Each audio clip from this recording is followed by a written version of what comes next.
Dawu siang gakno para wadya bala Durandara undurna denawa ingkang barang amuk yen pancen ora kena dipringgake kanthi becik siksanen cemplung nana madyane kawah Candra Drupa beri ketaken dawuh.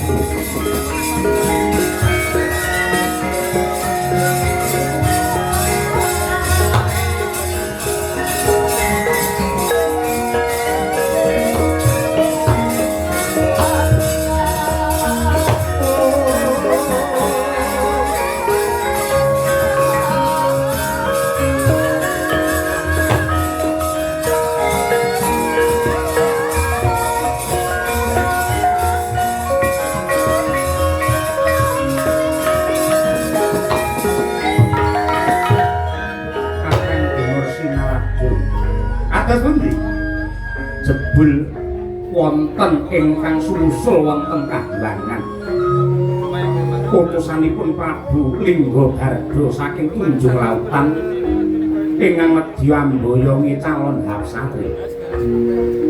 Nduk Candrarini wonten dawuh pukulun para gagiri palungguhan iki sing jujur sing blaka suta wae.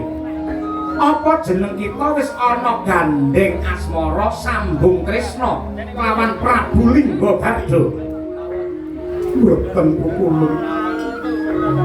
Nanging nalika semanten Prabu Linggagarda menika nglamar dumateng kula, parandene Kanjeng Rama Prabu dereng kepareng paring wangsulan satemah minggah Kahyangan ngamuk punggung menika kula babar pisan mboten ngertos.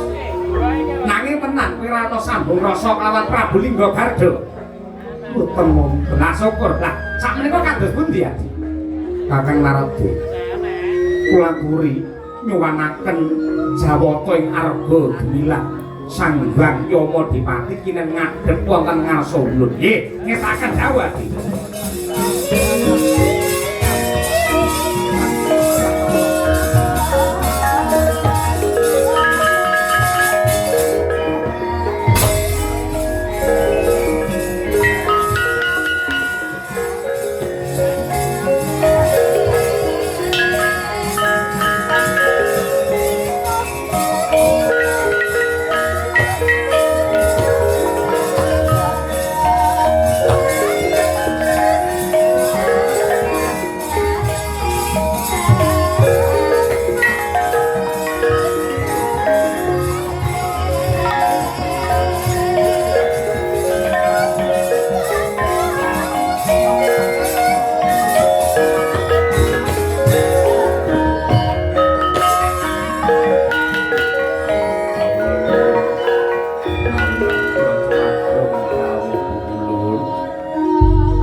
Para Yama